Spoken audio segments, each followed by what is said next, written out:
as per normal, on your very first mountain camp, Dunny is doubting himself a little bit. I know, he's already made it. He's already made it. We've already tagged the 2 summits. There we go, mate. Thank you very much. Congratulations on your first Wainwright, my mate. Credit where credit's due. You make it look easy, and it certainly isn't. That's what I like to see. A man on his first wild camping experience, just taking it all in. It's mint, isn't it, mate? Unbelievable. Amazing. Absolutely amazing, mate. Yeah. Honestly, I can't thank you enough. Thoroughly enjoyed it. Woke up this morning, felt like a new man. Hello, YouTube. I hope everyone's fitting well and life is treating you good. No surprise, it's the weekend and I'm back out for a wild camp. This week I have parked up in the village of Mungrisdal. Only 10 minutes into the walk so far. You can see we've already gained a good bit of elevation. Right out in the middle of nowhere and green as far as the eye can see. Thank you all very much for joining me on this one, and if you're a new viewer of the channel, welcome to A Cumbrian Lad Outdoors. And if you're a regular viewer of the channel, you'll remember that recently I've been talking about doing some guided wild camps. And this week it is my first outing taking somebody on a wild camping experience. Hey, I've done it. How's it going, mate? How are you finding that first incline, pal? Tough. Tough going, tough going. Oh, you make it look easy, like. Yeah, to be fair, the start to this one is very steep. I will put it on a par with when I set off from Honister Slate Mine last week, or should I say in last week's video. Dunny has done a bit of camping and glamping, but never been up for a summit wild camp. So this is what we're doing today. Going to take him up there. We're going to summit 2 Wainwrights. We're going to find our pitch for the night. We're going to sit down. We're going to have a good crack, get the tents up and enjoy a good night's wild camp. Today I am circa 4.5 kilos. Dunny, you said you were around about the 16 kilos? Yeah, 16. Something like that, but he is carrying a rather beefy tent. A very good one, in fact. So come join us on a wild camp in the Lake District, see what kit we're using, see the beautiful views that the Lake District has to offer. Now we've broken that first ridge line, the incline is a lot less harsh. Dunny's had 5 minutes, so his legs have recovered a little bit. So we're on the straight and narrow towards today's first summit. As you can probably hear, it is a little bit windy. The big tops today are forecast in excess of 60-mile-an-hour winds. But the summits we're getting to tonight are circa the 28 to 35-mile-an-hour range, which our tents can more than handle. Now, I class myself as a pretty good judge in wind speed. But I have had a few people questioning when I've been saying what speed the winds have been in a few videos over the last 6 months. So I've been approached by a company with an anemometer, which is the BT meter BT 5000D. Now, as you can see, it is pretty big compared to other anemometers out there. However, it only weighs 142 grams, and I quite like the fact that it is ever so slightly bigger. It gives me something to hold in my hand rather than something that I feel might fall out of it. So I'm going to guess the wind speed. You can see it's switched off here, and I'm going to guess that is around about the 25 mile an hour. We'll just let a good gust come through.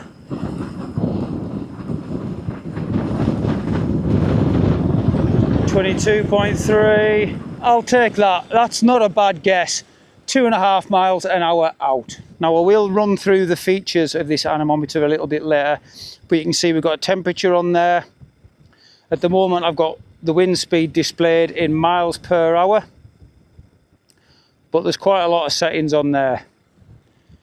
So as we go through this walk and camp, I'm going to continue to check the wind speed and see just how accurate my estimation is. I will put a link to this in the description, and just for clarity, I have been sent this for free. However, as usual, that will not sway my honest opinion on it.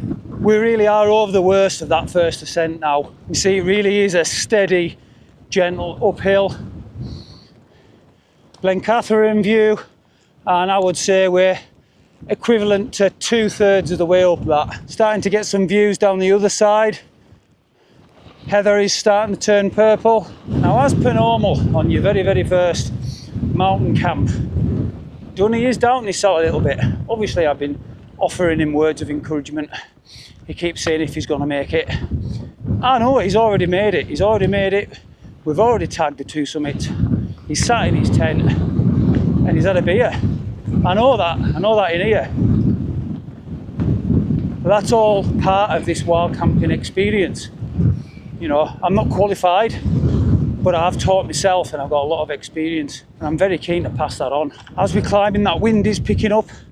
Like I say, surrounding higher summits have got in excess of 60-mile-an-hour winds, and we're going to get into the 40s where we're heading today. Also, you will notice some new merch has landed. The Cumbrian Yeti footprint t-shirt, and I've got one of my caps. Now, just as I was leaving today, there was 2 more parcels arrived from Card Unique. I'll give you a closer look at these later, but firstly, I will put a link to my Card Unique merchandise store in the description.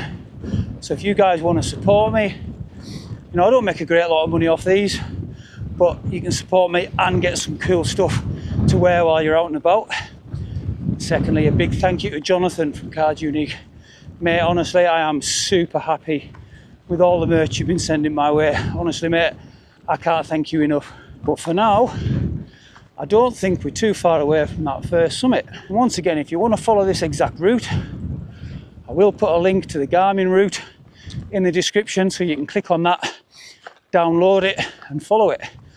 On this one, I haven't pinned the summit.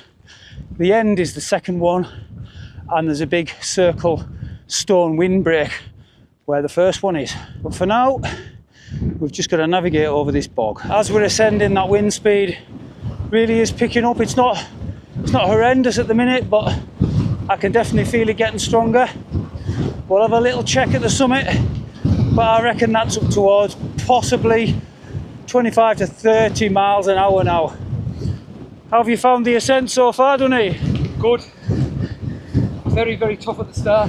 Yeah, it was very steep at the start, that, mate. I'll give you that. But once we broke that, you've done all right, haven't you? Yeah. Right, I'll let you go first, mate. Dunny's first Wainwright summit. Here we go. There we go, mate.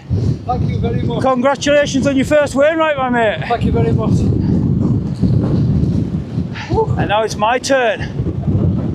And I can say bow scale fell. Wainwright number 108.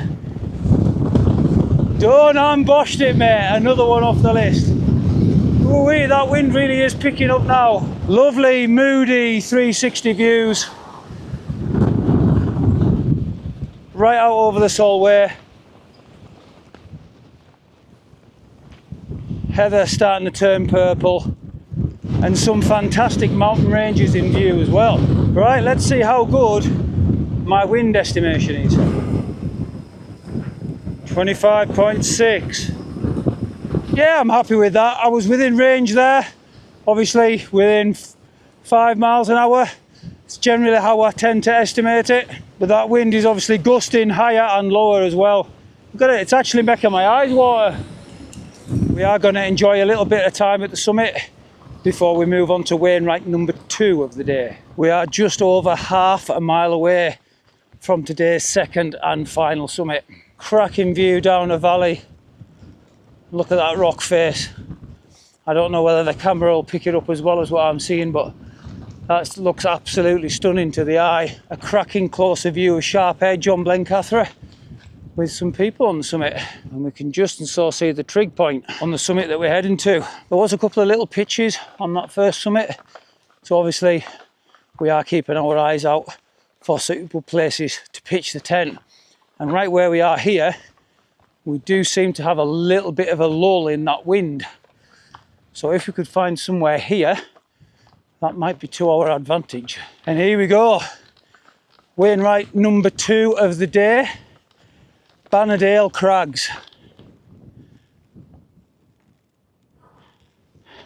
Thank you very much.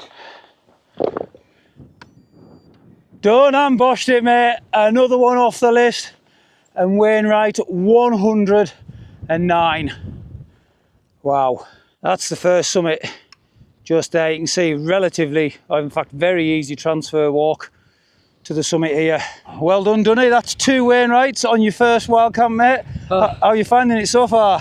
I feel a lot better, the second one. Well, like I've just said to you there, honestly, credit where credit's due. You make it look easy, and it certainly isn't, but thank you very much. We've got you through it, mate. I tried to talk to you and like give you all the information along the way, and I think pretty much everything I said's been right, hasn't it, about the Bang on. how you found the first climb and then it would level off and just keep going and all that kind of stuff. So you've done well, mate. For your first wild camp, you did a really steep incline, and you know, we've done, I think it's 3.6 or 3.7 miles to here. We've got a little bit to walk back to where we're camping and then back in the morning. So also credit where credit's due, mate. You've pushed through, you've done well, you've listened to us. Oh, well, thank you very much. You're very welcome. So yeah, we're going to enjoy 5 minutes here, take these views in, and then we're going to go and find ourselves a pitch for the night, aren't we? And you could most definitely get pitched up here for sure. A cracking view of Blencathra there in Sharp Edge. That is a brilliant shot. Well, look at these views, absolutely brilliant. Moody skies, purple of the heather starting to show through for autumn. Summits all around us. And like I say, when we're in that dip down there, that breeze, or the wind, I should say, had dropped to virtually zero. Here is not as bad as it was on that first summit. But I'm still fancying just dropping down a bit and getting out of that wind. Mainly for Dunny, because obviously it's his first wild camp and I'm trying to give him the best experience that I can. And having a good night's sleep is definitely beneficial. And a flappy tent all night on your first wild camp's not really what you want. But we will have a look around and see if we can find anything that's sheltered up here. So I'll bring you back at camp. Well, myself and Dunny, we've just been sat on our pitch for a good couple of hours. Just been sat chewing the cud, having a crack, talking through things, putting the world to rights, and it's been great. So far, I think he's really enjoying his first wild camp experience. As you can tell by the attire, it has cooled down. That wind is bitter and my fingers are just warming up. The rain had been playing up and it was getting quite painful. But the down jackets sorted it out. We're about 45 minutes from sunset. Some dark clouds in the sky over Blencathra. Clouds are moving quite quickly. It's still quite light, but very overcast. Moody views down the valley. No surprise that I'm out in the QEU Stormstar 2 tonight. With the forecasted winds, it was always going to be my tent of choice. Although dropping down to that place we first looked at out the wind, with the wind dropping, it is still getting some good strong gusts and she's not moving. The usual setup inside with the Nemo Tensor Extreme long wide mat, Seat Summit, Spark 2, sleeping bag and the Aeros Premium pillow. Although I'm not sure how much longer I'll be out in Spark 2, the temperatures are starting to drop. It wouldn't be a wild camp experience without Tactical Duck.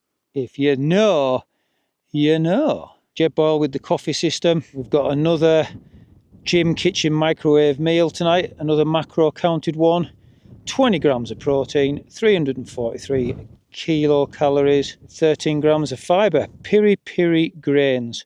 Once again, everything's in the green apart from the salt, which, as I say, because I've been on a hike, isn't a problem. Looking forward to that. Hopefully that's going to be another good one. Once again, a cracking setup that is starting to become tried and tested for me, and I am looking forward to putting the Stormstar 2 through its paces this winter to see what it really can handle. And that's what I like to see.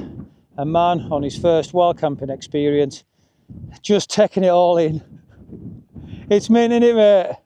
Unbelievable. That, ladies and gentlemen, is what the wild camp experience is all about. And Dunny's in the Hilleberg Alac 2, which I've never seen in person before, because the size of that vestibule, that is huge. Plenty of space inside, I would say pretty similar and on par to the QEU.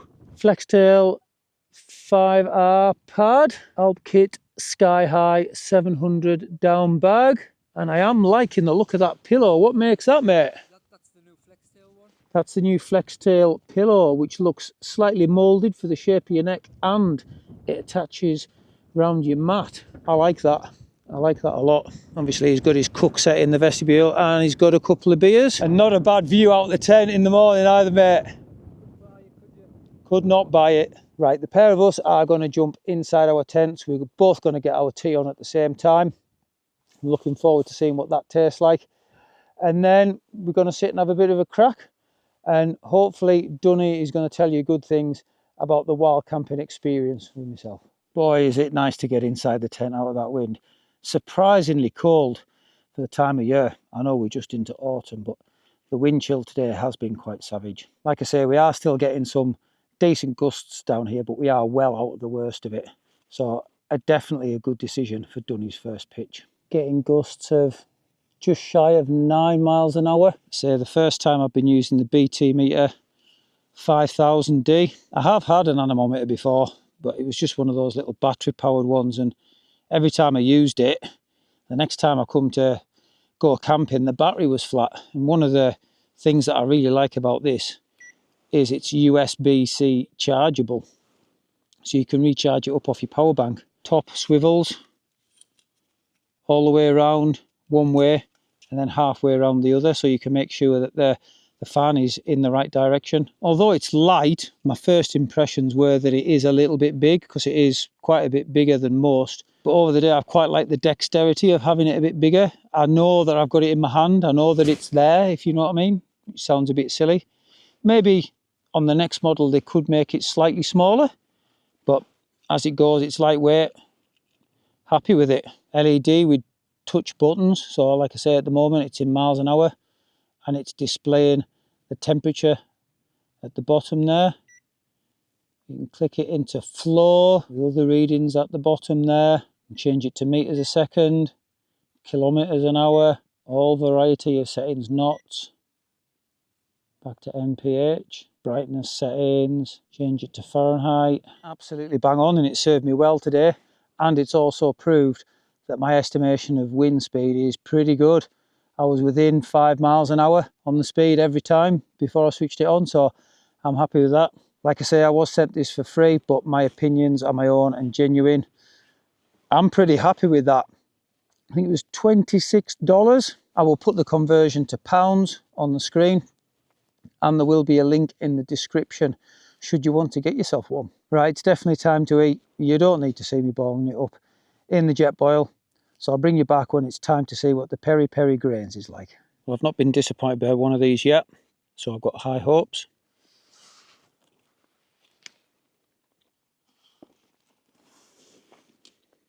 A little bit stodgy, but good initial first flavour. You see what I mean? There's not much liquid in there, shall we say. And that peri peri spice is coming through. Takes a second or two to hit, but yeah, it's not overly spicy, but it's nice. Very good flavour.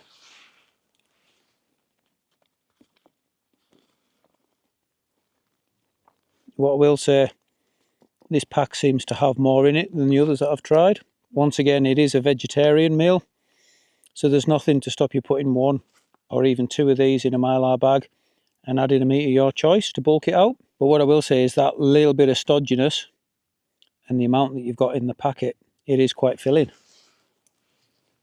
Which means, out of these microwave meals, this hits the number 3 spot, I think, with a solid 8.5 out of 10. And I am finding all of these microwave meals extremely good value for money. I can't remember what this was. Was it £2.40 or £2.60 or something like that? So substantially cheaper than the camping meals that you buy in Go Outdoors, for example. Right, I'm going to get my food finished, have a bit clean up in here, sort a few things out, and then we're going to go and have a chat with Dunny and see how he's enjoying his first wild camp experience. I've just popped over to Dunny's tent. That wind is starting to howl round us a little bit. Not bad for his first pitch. That's his view out the tent. Mint. As you can see, we are losing the light now, and we are just about 5 or 10 minutes before full sunset. First wild camp and wild camp experience with me good self. How have you found it so far? Oh, brilliant, really brilliant, mate, to be fair. Your knowledge and, you know, advice, second to none in my opinion. That's why I initially asked you Much appreciated. to help me, really. Yeah, because I think, I can't remember whether I've said on camera or not, but you've done a few camps, I've done campsites and yeah, glamping. I've done wild camps like in Northumberland, what have you, but never a summit wild camp. It's a different ball game, isn't it? Well, it is, as you found out at the start. You know, the flats okay, but them inclines, really struggled with them, and you know, it made apparent my level of fitness. Really, It's a different level of fitness. Like I said to you on the way up, you can have all the muscles you want and be gym fit, but when you've got 16.5 kilos like you have today on your back, and you're walking up an incline like that, you know, it hits the body different. But once again, as I said to you, the more you do it, the more you'll get used to it, the more your body will get used to it. But, you know, I was encouraging you on the way up. You know, we took as many stops as you needed. Yeah, and I needed a few. And that is completely fine. But if I remember rightly, I said to you, once we get out of the brow of that first hill and it levels off just a little bit, you'll be all right. And once we got towards that first summit, you started to get a second wind, and then from that second summit to here, to the second summit and back to here again, you were absolutely flying. You were setting a wicked pace. So from my side of things, my point of view, for your first wild camp and your first 2 Wainwright summits, you've done amazing, mate. Honestly, you really have. Yeah, you did struggle on that ascent initially, but that will come with time. The more you do this, and you know, you've seen me say it in my videos, and I've said it to you myself. If I can get out and do this, honestly, anybody can. They really can. And you know, I sort of knew that was coming. You know, I wish you could speak to my lass, because I was saying to her before I came, I was really nervous, only because I knew, like, because obviously I played football before all my life and what have you, and you sort of like know your own fitness, and I knew, you know, that I was going to struggle in places, like, and I certainly did. But don't get me wrong, I still struggle in places. Oh, I don't you know what I mean? I don't know. Like, I mean, this for me was easy, but obviously bringing you on your first wild camp experience and your first 2 Wainwrights, you know, I've got to kind of think ahead and plan for you rather than me. Yeah. You know, it's still a cracking destination. We've got a great view down the valley for the night. We've had a wicked day out. We've had a good crack. You know what I mean? But I could have quite easily took you up something that would have absolutely blew your backside out, and it would have spoilt it for you. Yeah. You know what I mean? So I made sure that I chose something appropriate for you and give you a little bit of a challenge at the same time. But now we're at camp, we set up, you've had your food, you've had a drink, we've warmed up because that wind was bitter. It was, yeah. How do you compare wild camping on a summit, out in the middle of nowhere, completely self-sufficient, no running back to the car, to a campsite or a wild camp where you are in reasonably close proximity to your car? How do you compare the two? Well, for me, they're completely different, you know. Obviously, your campsite camps or your near to car wild camps, you've still got that certain, what's the word I'm looking for? That certain thing in your mind where you know you can sort of go if you need. You've got a bit of backup. Yeah. Yeah. Whereas here, you know, I haven't seen views like this since I was a kid. Like I was telling you on the way up, I've been coming to the lakes all my life, and I've only ever done one mountain. I think I was telling you in the sorry, in the Langdale area, and I haven't seen views like this for 22 years. And you know, I've just been sat outside my tent there enjoying a nice beer and just taking it all in. Honestly, it's unbelievable. It's great, isn't it? Yeah, you forget, and then you just listen, and there's just nothing. It's just nature, wind, a little bit of a breeze, sheep coming from down the valley. Yeah. Honestly, it's on a different level. For me, you can't compare it to like a campsite. No, you can't. It's amazing, isn't it? Yeah, it really is. Really, really is. And once again, I thank you. Hey, more than welcome. Honestly. You're more than welcome. And to anyone out there, you know, I've said it on my channel, I always encourage people to get out and try wild camping and do it. Anybody out there that is in 2 minds whether to come out and do a wild camp, whether it's with friends or on their own, or maybe if they want somebody to go to, myself, what would you say to them? Would you encourage them to do it? Yeah, definitely, 100%. But if you can and you know somebody who's willing, go with somebody with a bit of knowledge and experience first, because I could have turned back. You would have turned back. Yeah, you would you have. kept me going, telling me what was in store. And I'm not just saying this; you were bang on with everything. Like, I was amazed, and that sort of like kept me going. And the way you were talking and sharing your experiences. Next thing you know, you're halfway up to the next summit. So my advice, I mean, like I say, I've been camping all my life. My advice for your first summit wild camp, maybe seek a bit of guidance and help.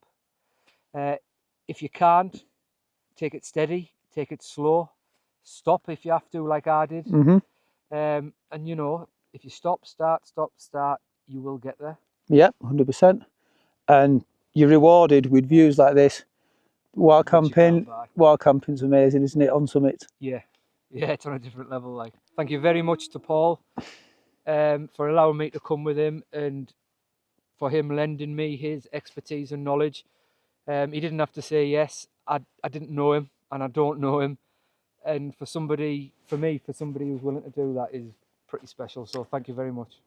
And from my side of things, you are very welcome. This is what I do. A big part of my channel is encouraging others to get out and do what I love so much. So you're more than welcome anytime, mate. Thank you very much. On that note, ladies and gentlemen, I'm going to switch the camera off.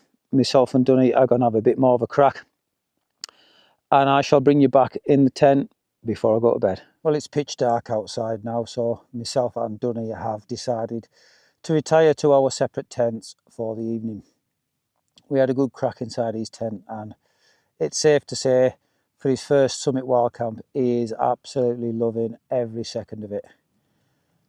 And a big thank you, Dunny, for putting your faith and your trust in me, for taking you out on your first Wild Camp. I've not only enjoyed doing it, I've enjoyed, giving hints and tips and stuff like that. It's been amazing for me, and it's made me realise that, becoming a mountain leader and doing this kind of thing is something that I most definitely want to pursue. So thank you, mate. I really do appreciate it. Once again, if you guys are interested in the wild camping experience and coming out with myself, then please do drop me a message either on Instagram or on my email, and we can get something sorted. While I'm on with thanking people, once again, a big thank you to Jay from Cards Unique for the new merch. Just as I was leaving today, some more come through. I've had a brief look at a very couple of little bits, but I'm really happy with the cap. Look at that. Absolutely mint. Honestly, Jay, I love it. And this t-shirt is my absolute favourite. Cumbrian Yeti with my little logo on it. Absolutely brilliant, mate. So thank you. Once again, if you do want to get some of the Cumbrian Lad Outdoors merch, I will put a link to the Cards Unique shop in the bio, as well as a link to Cards' main website.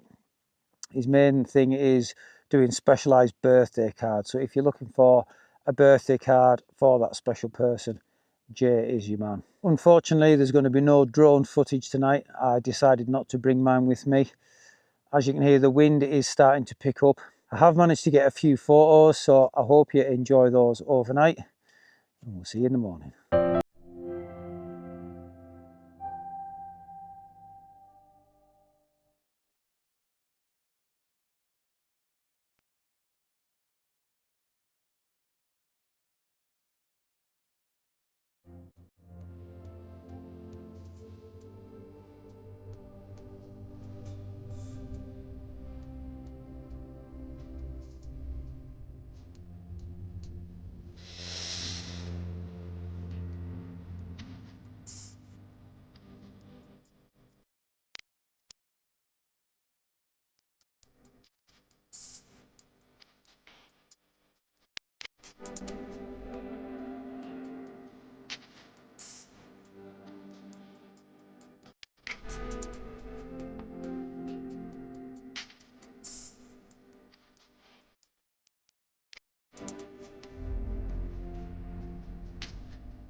Good morning everyone. Despite the winds being pretty consistent overnight, I've slept pretty well, about 6.5 hours sleep maybe, so I'll take that. Dunny's awake, he's just sent me a message on WhatsApp. Luckily enough we've got signal here. At the moment the wind gusts have died down, but they are still gusting pretty strong out there. Like I say, they've been pretty consistent all night. So both of us have had a really good night's sleep, all things considered. It's most definitely time to get that coffee on and have some breakfast. Just got the coffee brewing in the old jet boil. Just needs a couple of 3 minutes that. Most definitely time for some breakfast. I am starving.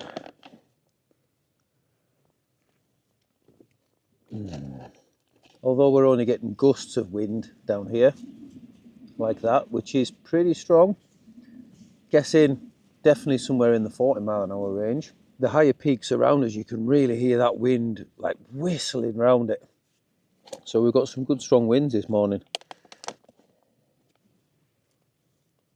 And definitely a wise and sensible decision to drop down here to pitch out the worst of it. Right, that coffee's definitely had long enough. I need my caffeine fix this morning.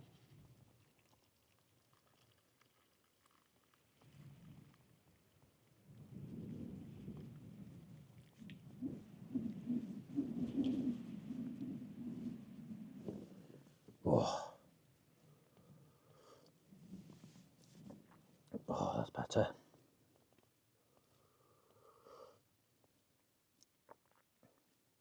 Right, it's absolutely smack bang on 5 o'clock in the morning. Coffee's on the go, almost finished breakfast. Dunny's doing the same.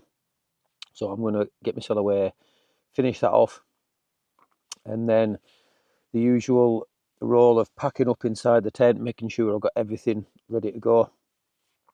I'm going to go and check on Dunny, make sure he's ready to go, see if he needs a hand. And I'll bring you back once we start descending back to the car. And once again, it's time to go home. That's myself and Dunny all packed up. Just there is where Dunny had his Hilleberg. Nothing left other than a patch of flat grass. Same goes for me, that's where the QU was. Nothing left behind there. Rucksack ready to go with the rubbish bag attached to it. So as always, and as it should be, both of us will be leaving no trace behind. Surprisingly this morning on getting out the tent, although it is breezy, the wind is actually quite warm. No problems with the hands this morning at all. If anything, I'm warm. Just looking back on the second summit of the day for yesterday, we've got some pastel sunrise colours in the skies, absolutely stunning. And just on the left hand side, we've got some lovely deep reds. That's not a bad first sunrise to have on your first wild camp. Right, myself and Dunny, we're going to make a start going back to the car. Rather than going back over the summit and down that far ridge line the way we came, we're going to cut down here and take an ever so slightly easier path round to the cars. Now we've walked away from the sheltered area where we were camping, that wind really has picked up.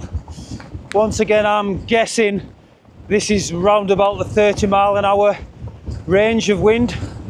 I'll get the anemometer out in a minute. Definitely woken Dunny up on it. Sunset colours are just about good.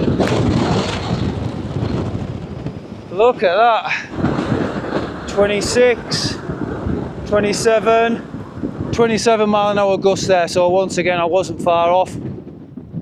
And we have had harder gusts than that as well, but that'll probably be a good average. Like I say, we're going to follow this path down here, so hopefully them sunset colours will come back a little bit, but I'm not going to hold my breath. Wow-wee!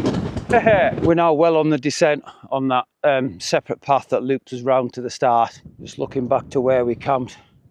That's an awesome little view this morning.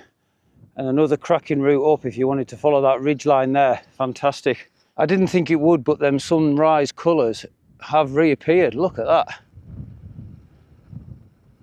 Beautiful. We're almost back at the cars.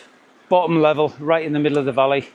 Just crossing a lovely little wooden bridge. River bubbling away underneath us. Sun is now above the mountains in front of us. Absolutely idyllic this morning. Now we're at the bottom of the valley, the wind is all but gone, but we can still hear it whistling, and I mean whistling, above those summit tops. Still surprisingly warm this morning as well. 50 minutes walking and we're both back at our cars. After an absolutely wicked wild camp. Obviously, well done to Dunny, to Wainwright and his first wild camp under the belt. We had a little bit of a talk in the tent last night about how it was going so far. So I thought we'd just have a final recap. So you've done your first wild camp, you've done your first 2 Wainwright summits, and a wild camp experience, obviously, with me giving you pointers and information and guidance along the way. How have you found it, mate? Amazing. Absolutely amazing, mate. Yeah. Honestly, I can't thank you enough. Thoroughly enjoyed it. Woke up this morning, felt like a new man. Enjoyed a coffee, breakfast, and cracking sunrise as well. It really was. So special, and you just don't really see it when you're at home and stuff. So yeah, it is. I know certainly the YouTubers and the people that I go camping with, we all say, oh yeah, wild camping's the future, but it really is. Yeah, it's all about that reset. I was saying to you on the way down, it's like having a holiday every weekend.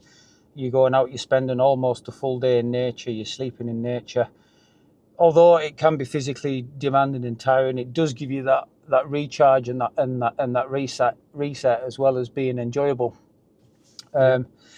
So as far as myself offering the wild camp experience, and this is me just asking you your honest opinion. I'm not trying to sway you in any way. What would you say to anybody now you've completed it that's watching this, that's thinking that they want to get into wild camping, and potentially use me or somebody like me as that first step to be or act as a little bit of a comfort blanket on that first go?